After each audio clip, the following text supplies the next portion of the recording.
Ship. All right, welcome to Friday Flex. This is Keith, Joseph. Thanks for being patient with us, COVID and holidays. So glad to be back with you. And as you know, this is the third series or third episode of How to Be a Friend or Friendship, 3 or 4. And hopefully your New Year is starting off right and moisturized. hey, that was part of my New Year's resolution. stay moisturized. Staying moisturized, you guys.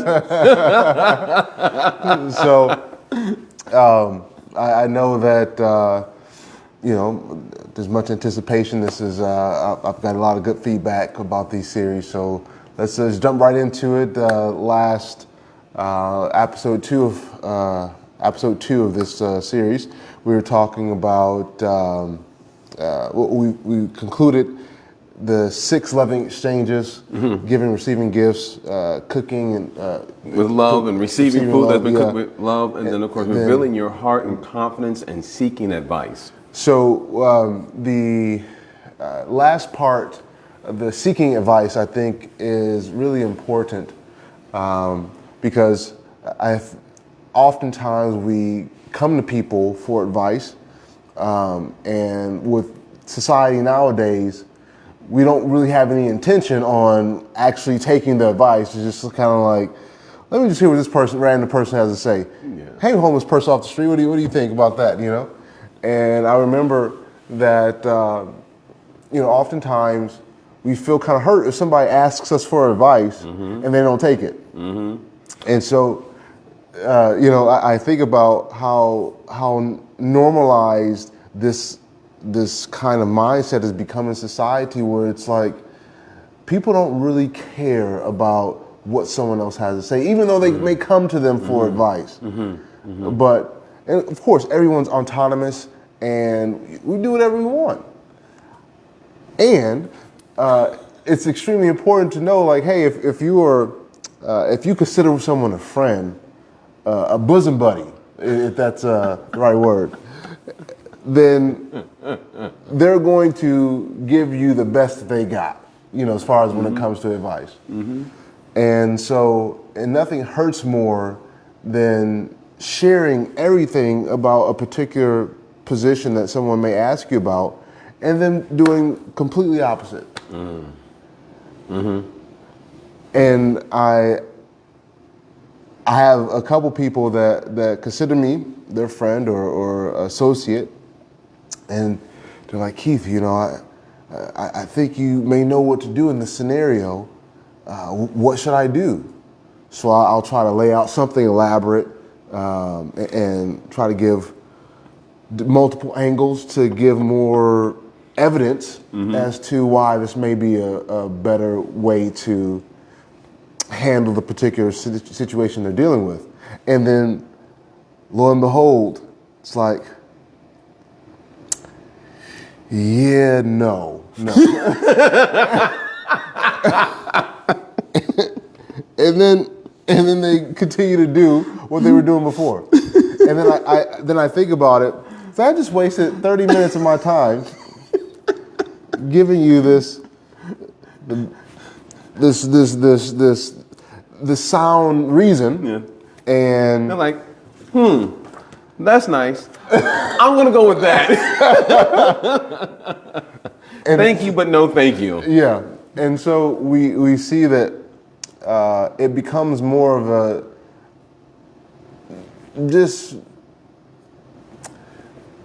a system in which people do it like a business transaction, and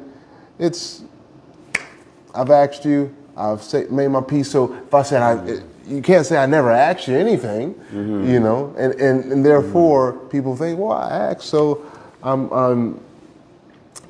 I should be able to do whatever I want based off of I asked a few people that I thought I looked up to, and I'm just going to do whatever I was going to do anyway. Because at the end of the day, if somebody asks you for advice, more than likely they're just going to end up doing what they want to do anyway. Yeah. It was just kind of as long as I check my friend off the list, I check these people off the list. I've asked these things, and so I'm just going to do what I wanted to do anyway. And it's no longer, you're no longer giving advice because people aren't listening. Right. I'm actually looking up a word here because I want to make sure I give the correct word. Okay. We were talking about Greek the other day. Yes. So I just want to make sure I looked this word up correctly. But when you were speaking, and of course about giving advice, I was actually thinking about my mom. Because one thing that's unique in terms of her approach, I'm pretty sure at one point she would, say, oh, do this or do that. But what she actually does is she lets the individual come to the conclusion on their own. Like she'll give plenty of advice and, different perspectives, right, but let them make that decision. And so the word that I'm actually looking up, it's a Greek word. The word, like when someone repents? Yeah. And then the Greek, I think it's manoko or something like this. It's something like that. I'm trying to look that up. Just trying to make sure I give you the right word. And so, hey, don't take my word for it. It's reading rainbow. So, in short, that Greek word, it simply means to actually have a change of mind.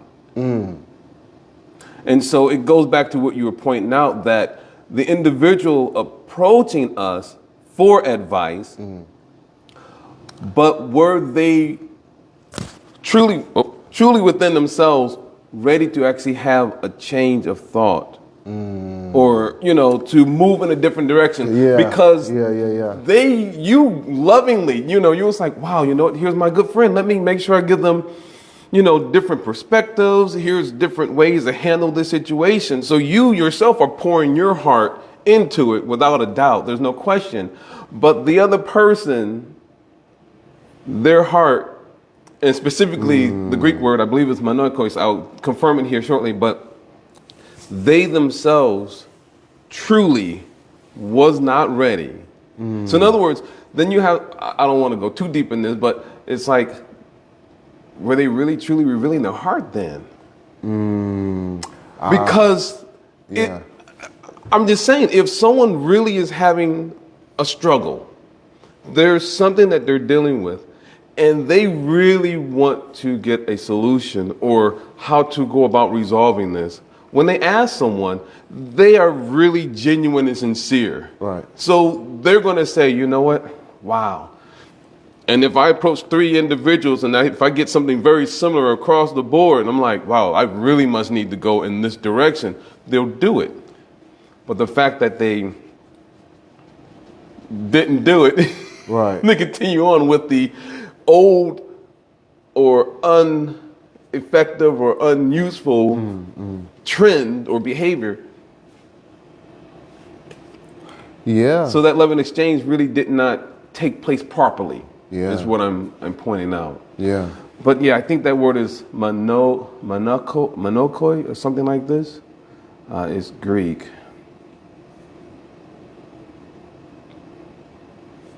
Yeah.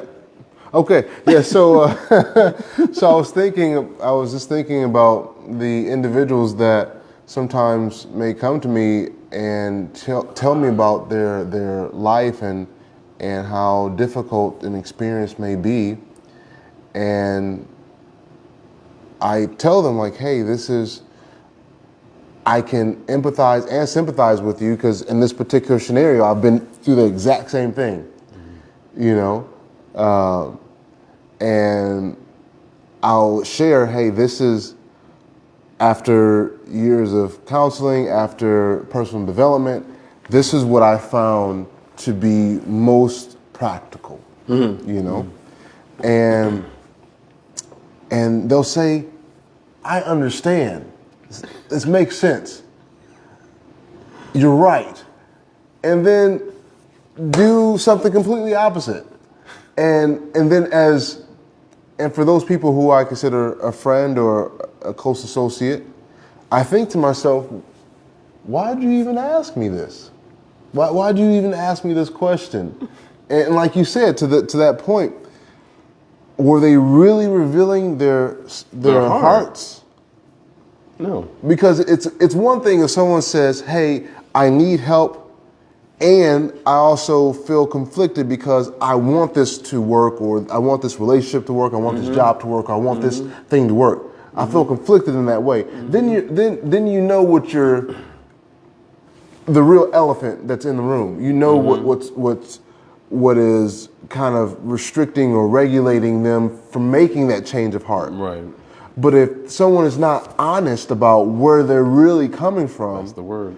then no matter how great the advice you give, it doesn't matter. It doesn't matter. Because they weren't completely honest and they weren't ready. Was that word? Metanoia. That's the Greek word. Metanoia. Did you all know that? Metanoia? Metanoia. Yes. It's Greek. Chris said that's Greek to me. So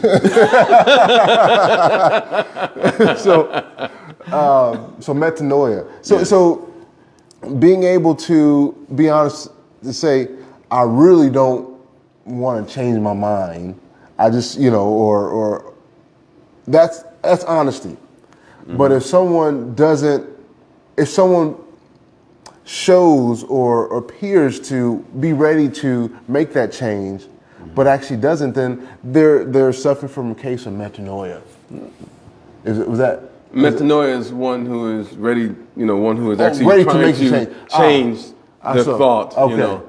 Okay, so I guess yeah. So someone who's not ready to make that change, would that be a metanoia? I guess if is to negate the metanoia, then I guess that makes sense.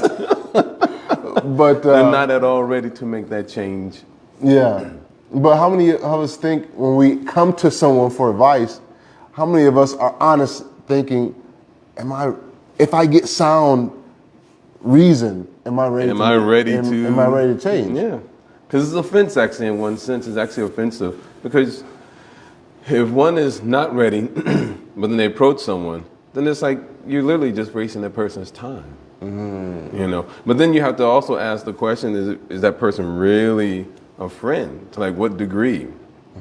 And I'm not going to say any names, but you know what I'm talking about. There's some individuals who, they will ask all these different questions, and a lot of times is that they themselves want to appear to be important or appear like they're doing something, but really they aren't. Yeah. It's just a facade. It's just a facade because they want, shall I say, they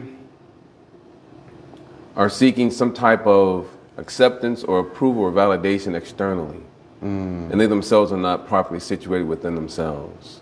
Understanding who they are, their own value, and so forth like that. And a lot of times when these questions come up, at least from my experience, you mentioned value. And I think a lot of times when these questions come up, if someone seeks advice, it's a value position. It's someone not really understanding their value, because it's like, hey, I think the situation's bad, but what do you think? And it's like, if you were telling someone else, giving someone else advice about the same situation, you would probably come to the conclusion that, yeah, this is probably not a good idea. Because very seldomly do we take our own advice. Well, excuse me, very, very seldomly do we, when we are giving advice to others, are we not thinking about that person's best intention, or we're not thinking about that person's well-being. We're most of the time, if someone comes to us, we're going to try to do the best we can with whatever knowledge we have. So if we asked ourselves, hey, self, this is what's happening, sometimes we gaslight our own selves, but when someone's honest with us, we still gaslight our own selves. It's like, it sounds good. And I'd probably, if I were to tell somebody else this, I probably tell them what the same person's telling me, but you know, I don't know my value.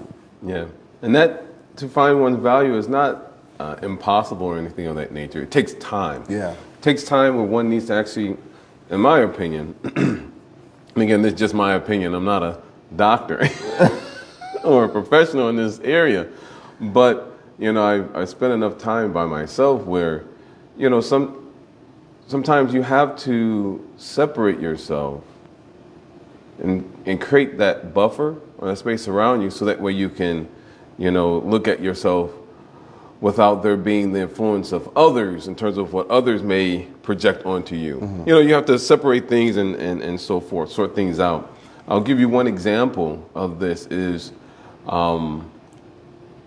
again, please forgive me, I don't have social media. But I'm going to speak on the topic of social media.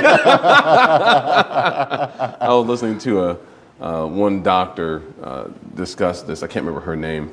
But she was pointing out how so many youth are using social media like Facebook. And they focus on things like likes, or if someone subscribes to their channel, like if it's a YouTube channel, so likes, you know, the bell icon, all these different things, right? The number of followers and so forth. And they base their value or their worth on the number of likes and followers that they have. And if they don't have many followers or so forth, they may view themselves as not being significant or important. Again, they're using something like Facebook or YouTube or whatever they have as a way of, they're seeking outside validation in one shape or form. And so that doctor, she was pointing out that it's important that, and again, that's not true for everyone because everyone uses social media for different reasons and purposes. I'm just referring to those who are seeking validation outside of themselves. Is that it's important that we do not use Facebook or social media as a way of, you know, determining our own worth or our own value.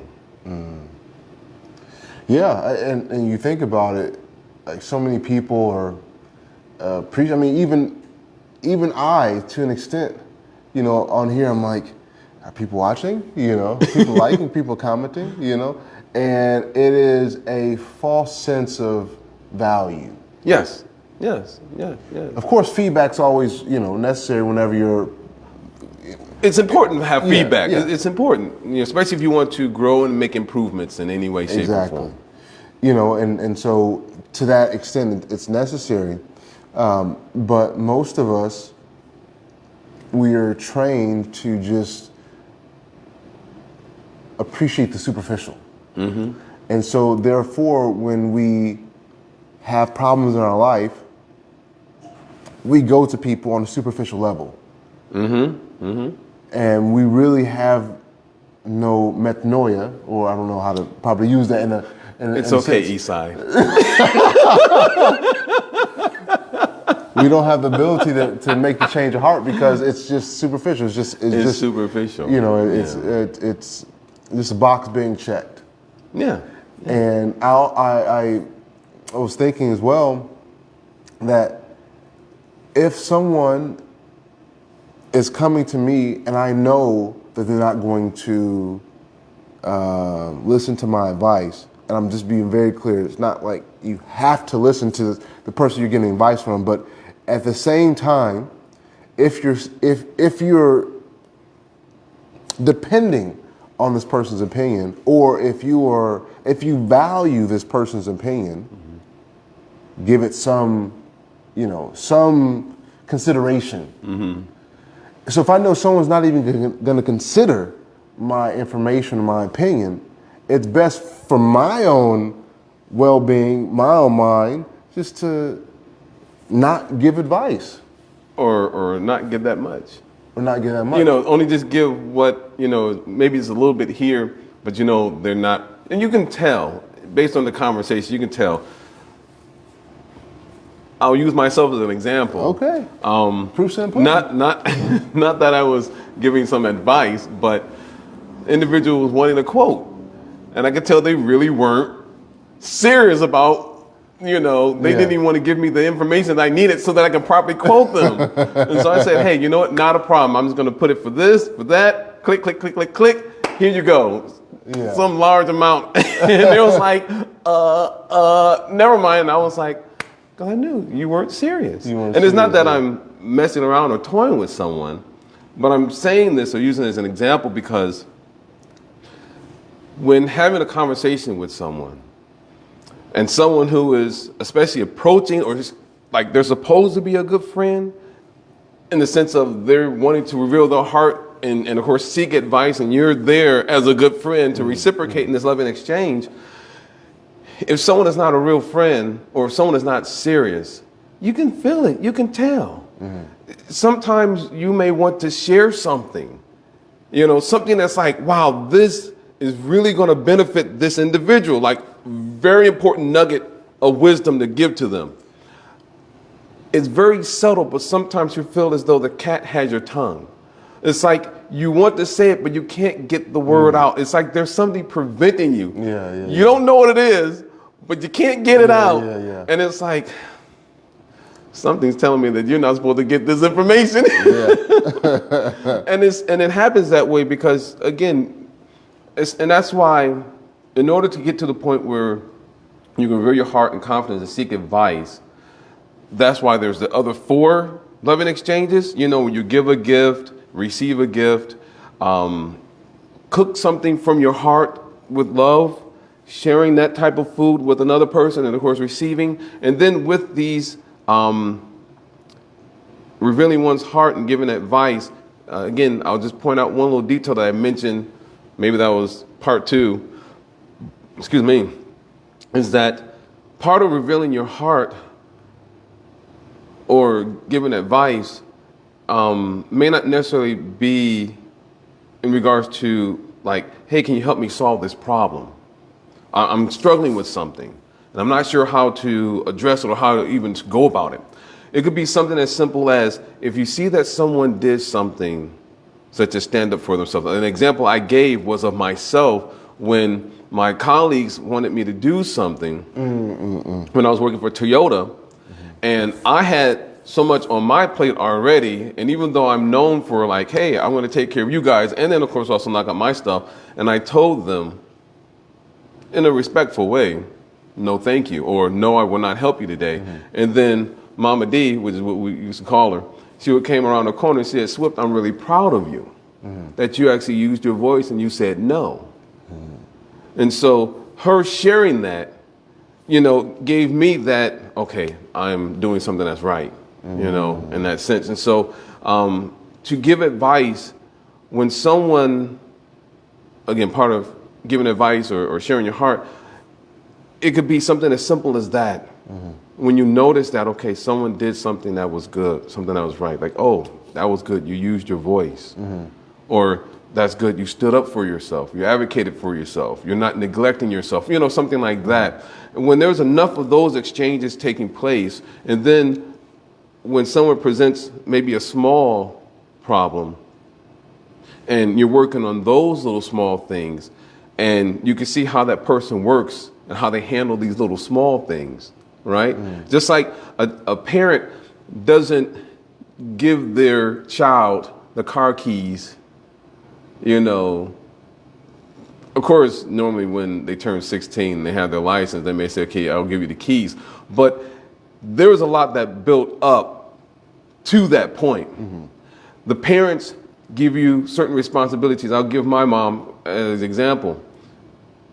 When I come home, she sees how well do I pay attention to detail? Do I take my shoes off at the door when I come into the house as a little kid? Do I come in and I wash my hands? It starts with little things like that. How do I organize my room? How do I organize my toys?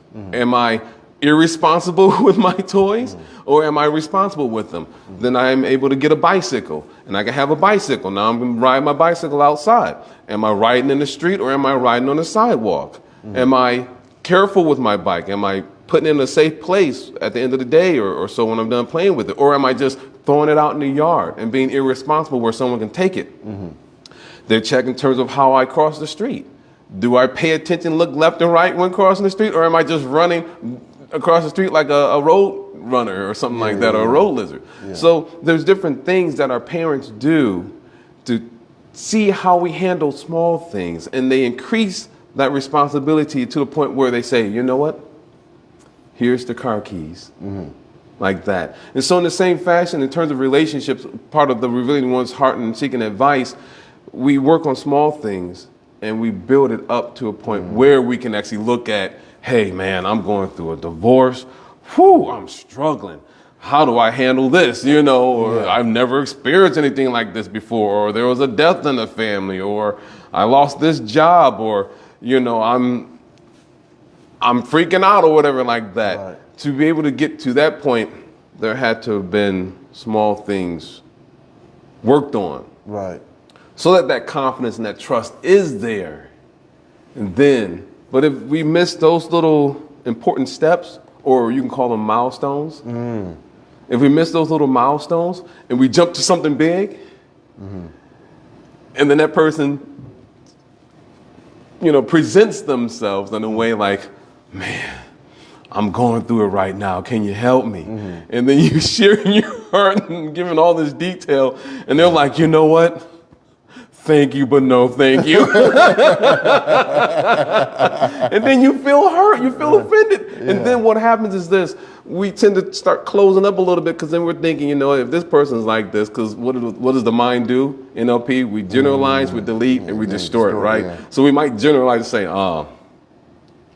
them again, meaning someone like that other person again. Yeah. I'm not going to take it seriously. So sometimes we tend to cut back on our interactions with others, because sometimes that one situation hurt us, or we felt hurt or offended in some way, shape, or form.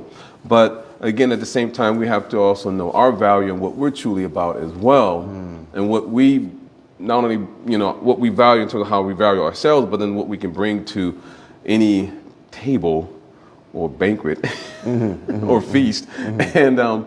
And you know, if we are living in our own truth, then, you know, if we live a certain way, then we should live in our truth without or regardless of if someone else is serious or not.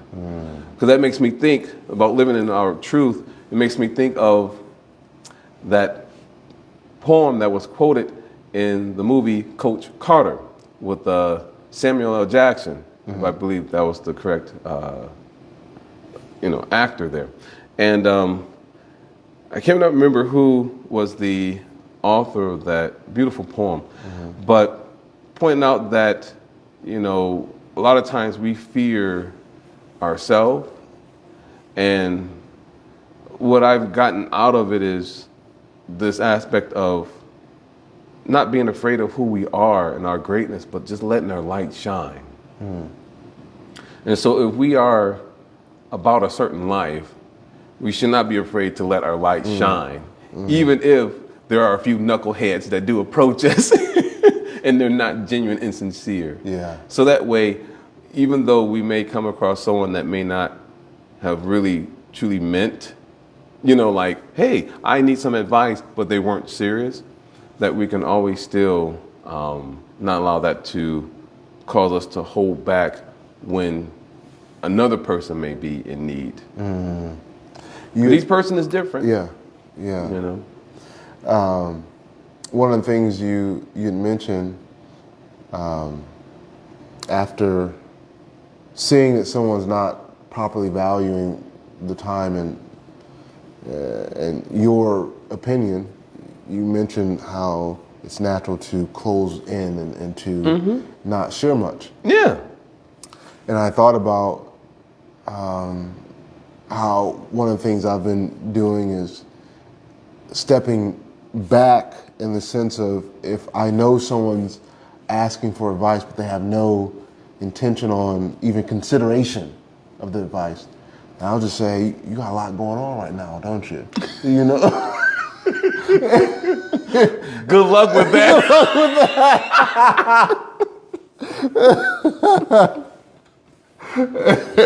And man, yeah, I'm sending you good energy, good vibes. I had to do that the other day. I was like, I understand. I didn't say good luck with that, but in my mind I was thinking, good luck with that. Because here's the other thing. We have to respect ourselves too. Mm-hmm. We always, well, not always, but in short, we're talking about, what makes a good friend and about being a good friend to others. Man, we got to be a good friend to ourselves first. Yeah. And so we have to learn how to respect ourselves. We have to learn how to even be honest with ourselves. Yeah. And we have to open up our own heart to ourselves to receive some advice from ourselves. We have to look at that man or that woman or, whoever you see in the mirror. You have to see that person in the mirror and we have to make whatever necessary changes within ourselves. Yeah. If we're not a good friend to ourselves, how can we be a good friend to somebody else? Yeah. I was thinking. I ain't got it. I was thinking, Michael Jackson, the man in the mirror. Yeah. And a lot of that change has to come from within. Exactly. And if we're not even our own friend, if we're not even a friend with ourselves, how can we possibly be a friend to someone else? How? I don't get it. Good luck with that. Good luck with that. And so, and that's and being honest with ourselves. A lot of times we have this false sense of wisdom that we think we know something, but actually we don't know it. And that's why I greased my hands up. I didn't know any better. Had to be honest with myself. I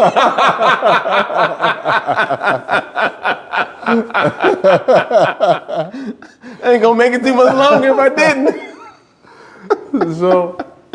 So I think about, this is really important because this whole series, of course, we've been talking about interacting with other people, but actually we interact with ourselves all day. All the time. All day. And if we're not valuing ourselves, if we're not being honest with ourselves, we're not respecting our own time.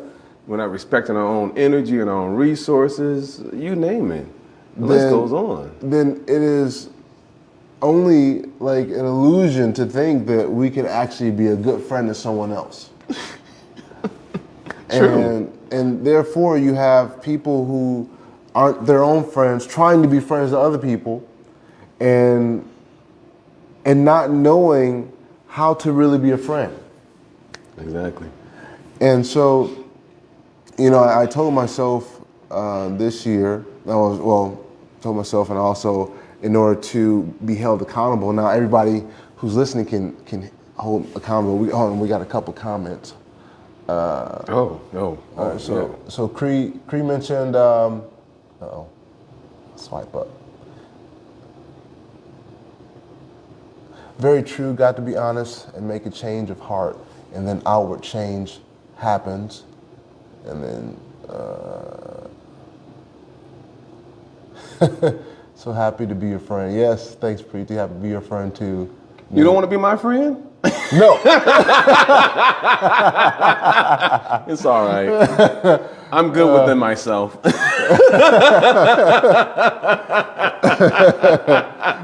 gotta be my own friend first. You're right. But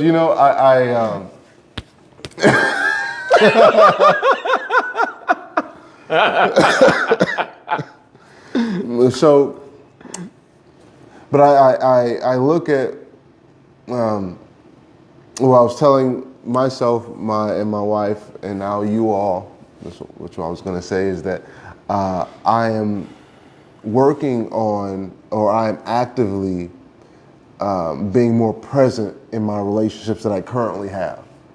So where are you now? I'm sorry, I'm messing with you. I'm messing with you. I'm sorry, I'm messing with you. I'm playing with you. I see you. I'm messing with you. So, because we sometimes, like you mentioned, we appreciate the likes, the follows, and all these friends, but the friends that we have, we're not even good friends to them.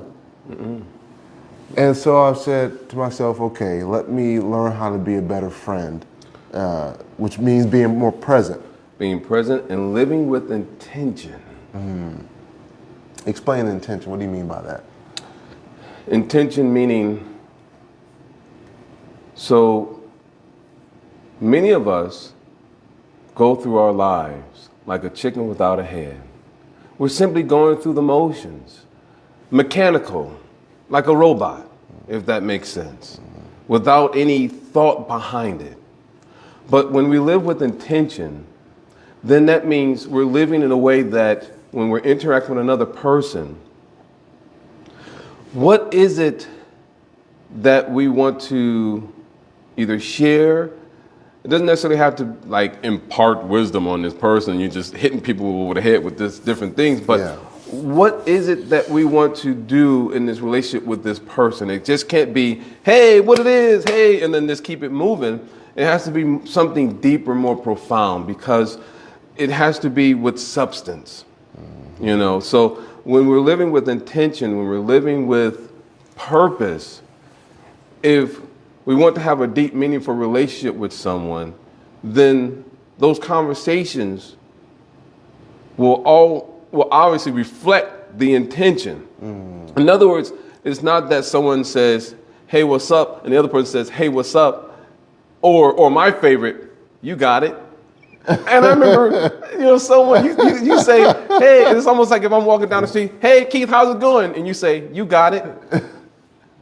What is that supposed to mean? I got what? The juice? I got the juice. So, but when two people sit down and they're saying, hey, how's it going? And then the other person says, you know what? Hey, I'm actually doing this, I'm doing that. This is what I'm working on. These are areas of growth, you know, like this. And they're actually having a deep, meaningful conversation. They're sharing their heart. There is this willingness of vulnerability in one sense, in terms of having a deep, meaningful relationship with someone.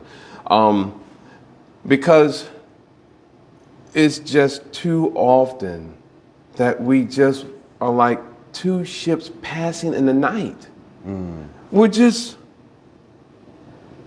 and there's no interaction, there's no purpose, there's no meaning behind it.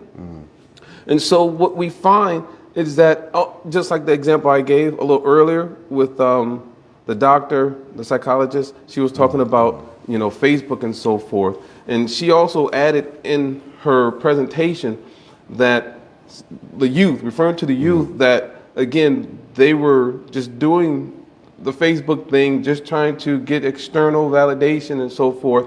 And a lot of them, although they had so many different likes, but a lot of them, or many of them, unfortunately, were committing suicide too. Ouch. Because they weren't getting enough likes, or they didn't feel like they were being heard, or that they were connected with properly. And that's the problem.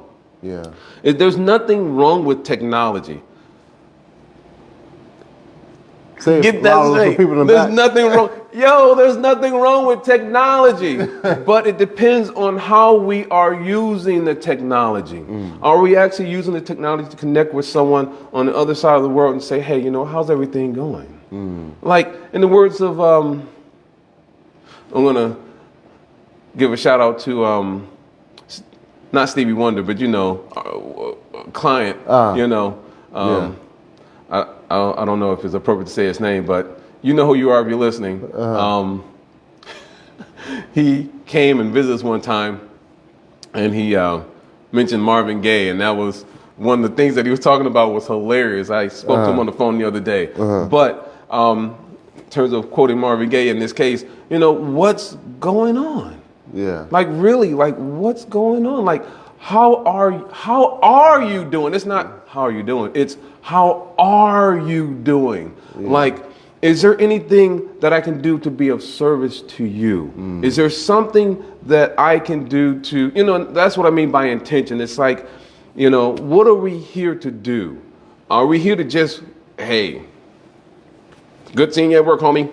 And then keep it moving, or is it, you know, hey, how's everything going? You know, so being a little more involved in, not that we have to be involved in each individual's business, Right, right. but so that they know that, hey, if you need me, just look over your shoulder.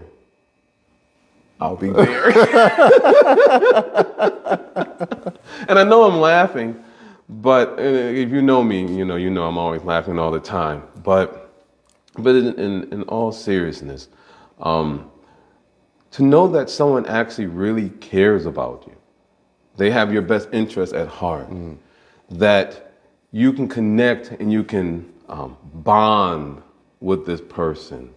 That's very important in today's society. Most of these kids, again, they don't know what it's like for, let's take a little girl, for example, for a little girl to be sitting in between her mother's or her sister's legs, having her hair braided. Most of these young boys doesn't know what it's like for their father to cut their hair, you know, and to bond with them, or their father to take them fishing or camping, or, you know, just to bond with someone. Most of these kids, they don't know what that's like. They know what playing video games is like, and all the other, I don't know all the names of video games, because I grew up on Mario Brothers and Sonic the Hedgehog, so Yeah. that's the most violence I've seen. You know, maybe a little get over here. Oh yeah, Mortal Kombat. Yeah. Mortal Kombat, but Yeah. you know, a little Donkey Kong here and there. But honestly, most of the youth don't even know what it's like to make a snowman with their family. You know, to go sledding with their mom and dad and their sister. Like most today's youth don't even know anything about that. You know, having a leaf fight, a whole family raking leaves together. I feel fortunate that I had those opportunities with my family. But, you know, again, just pointing out that when we live with intention, then there's meaning and purpose behind what we're doing. It's not some emptiness. So then when someone says, I love you, we love you too. I'm messing with them. I love you too, Coach. I mess with him every now and then because he may say, I love you, and I say, we love you too.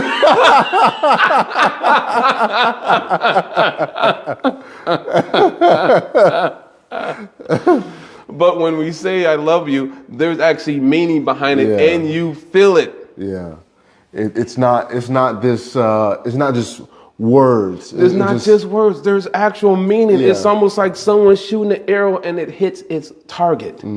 There's meaning. There's substance behind it. Right. And so that's what living it with intention. You know, living your life responsibly.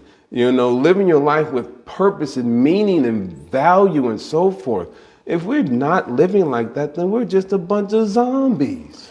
And that's why we have a bunch of zombie-like relationships with individuals, because it's just, even in one's household. Oh, that's the worst place. You know, so we're not intentional with what we're doing, and therefore we are not present.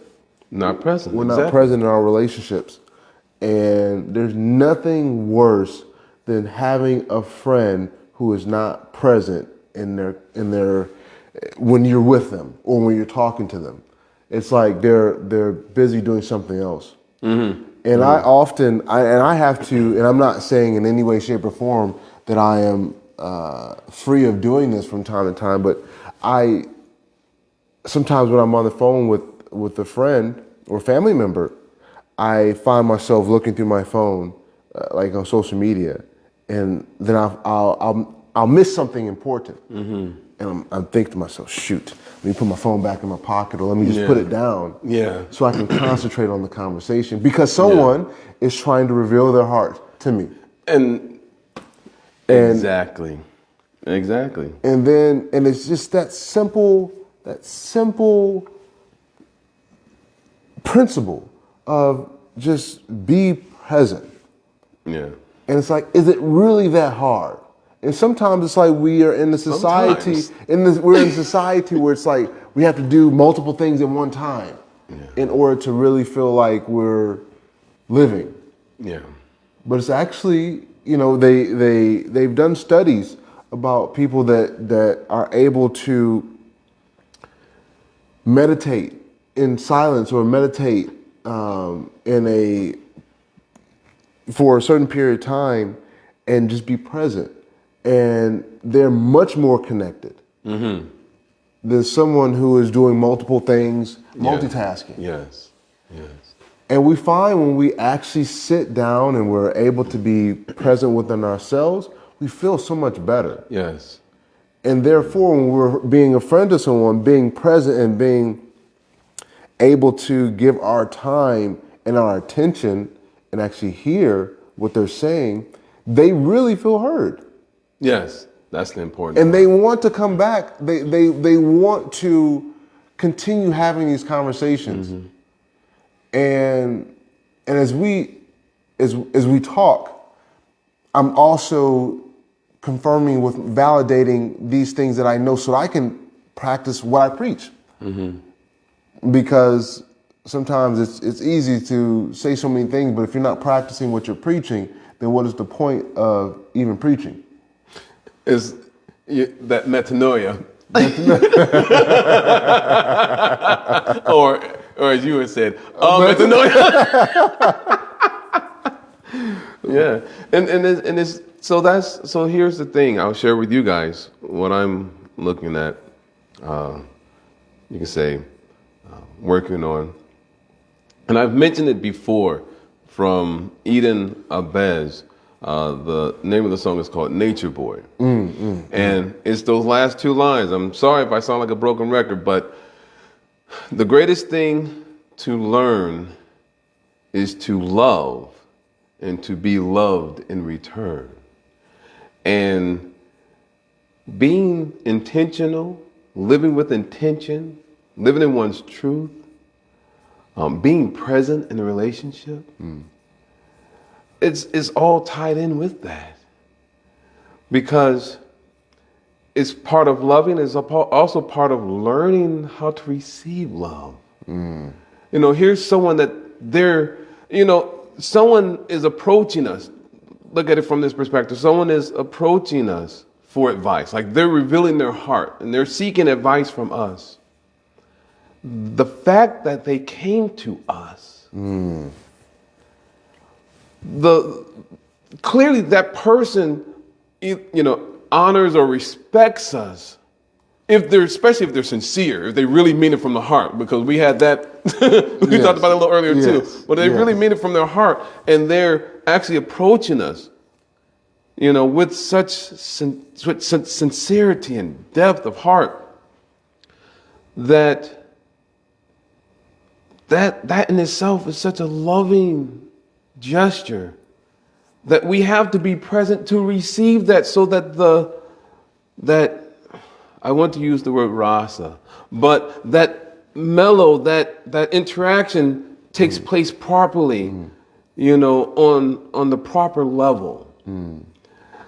But when that is not taking place, then both individuals, they can feel that there is something that didn't happen, that was supposed to happen.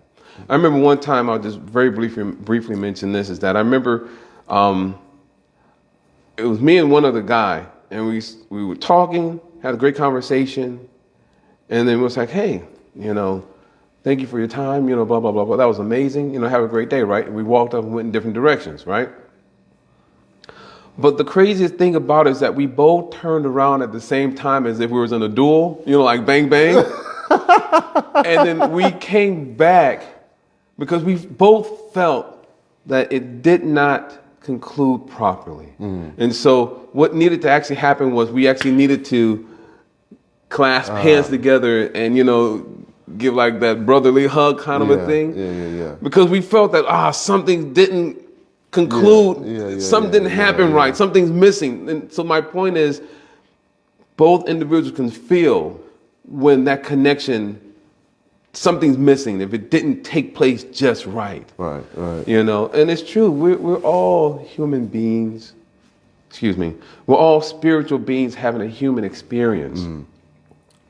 And so when we understand that truth and we live in that, and we live on that spiritual platform or transcendental platform, then our interactions we should have that much more depth and meaning or Yeah, intention yeah. and presence there in those relationships. And they would be much more relishable.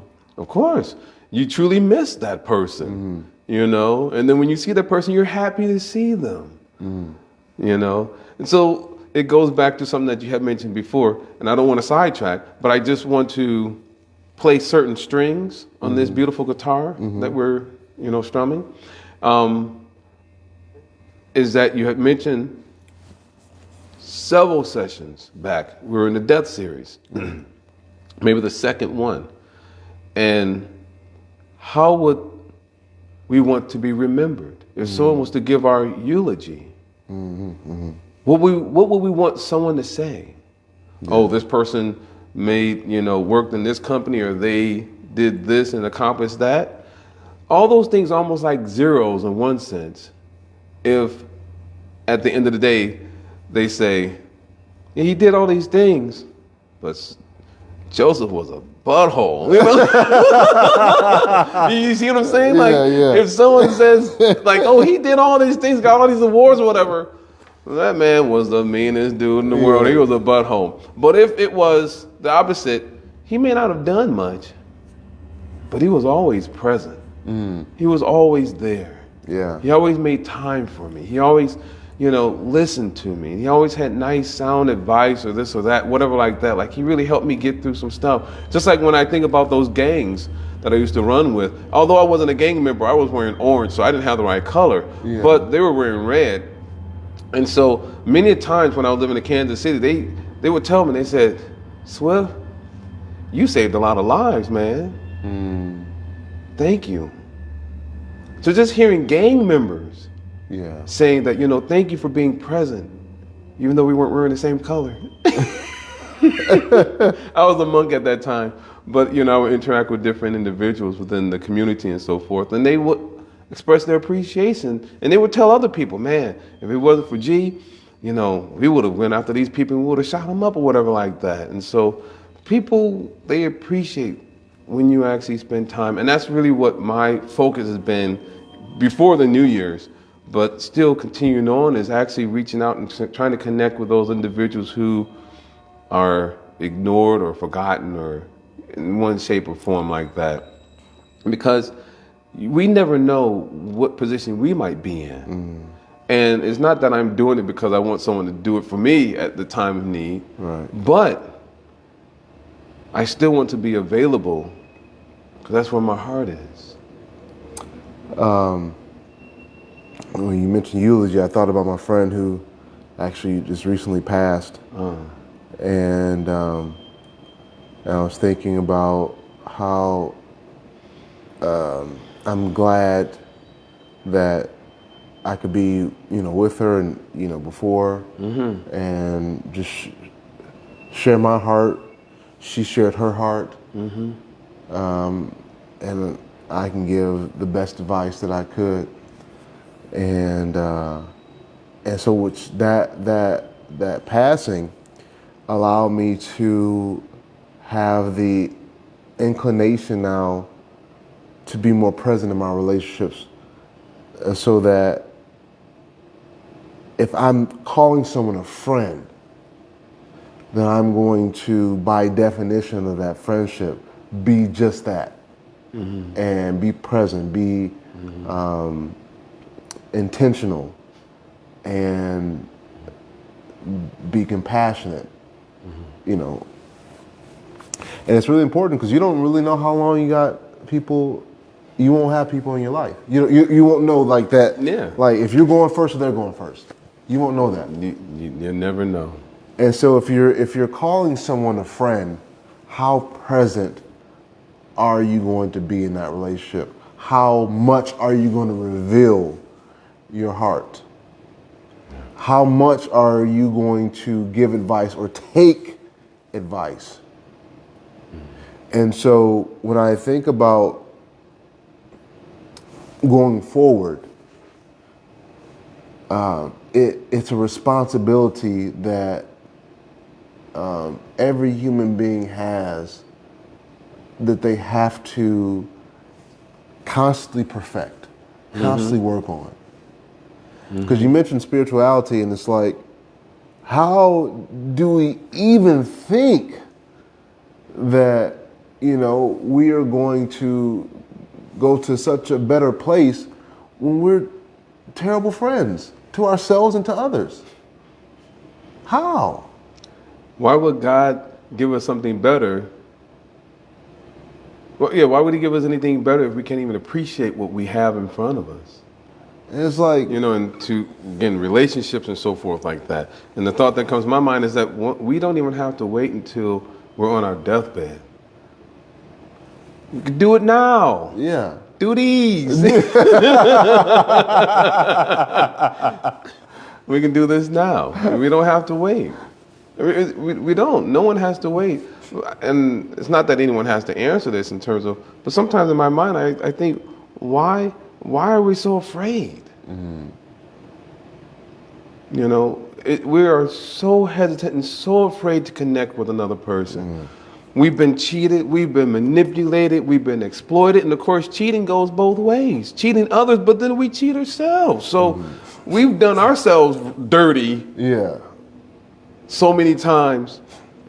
And of course, it puts us in this position where we tuck ourselves further and further and further away from others, and further and further and further away from reality. And that's why sometimes you'll hear me mention, Edgar Allan Poe, different stories like The Fall of the House of Usher and The Raven. Because then you see in these books and these stories that these characters, certain things happen and they withdraw from everyone around themselves. And then you start to see that they go into this madness and insanity and all these other different psychological issues. It gets worse, in other words. Yeah. It doesn't mean that things get better when we withdraw ourselves. So we have to have proper loving relationships. I mean, with intention, not just going through the motions, Yeah. So love is the real medicine, but we have to be willing to experience vulnerability. We're hurting. Yeah. But to be in a vulnerable position, that's scary. What does Stevie Wonder say? Love is in need of love today. Think about that. Love is in need of love today. Love needs love. So. And as human beings, or human doings, we have to constantly work on ourselves so that we can be ambassadors of love. Ambassadors of compassion with ourselves and with others. And so I think we maybe went just a little over. 108, close enough. 108. But anyway, thank you all for just kind of being present and listening. Chris said, "True, we don't know how long we have here." But I'm very grateful for those who are watching, for you for sharing these moments. So wouldn't miss it for the world, Coach. Thank you. So we love you, man. Okay, I'll be serious. I love you too, man. So until next week, we'll do part 4 of 4. And if there's any thoughts, suggestions that you want us to address next week on the aspect of friendship as we conclude, please, comment in or write. But yeah, anyway, thank you all so much.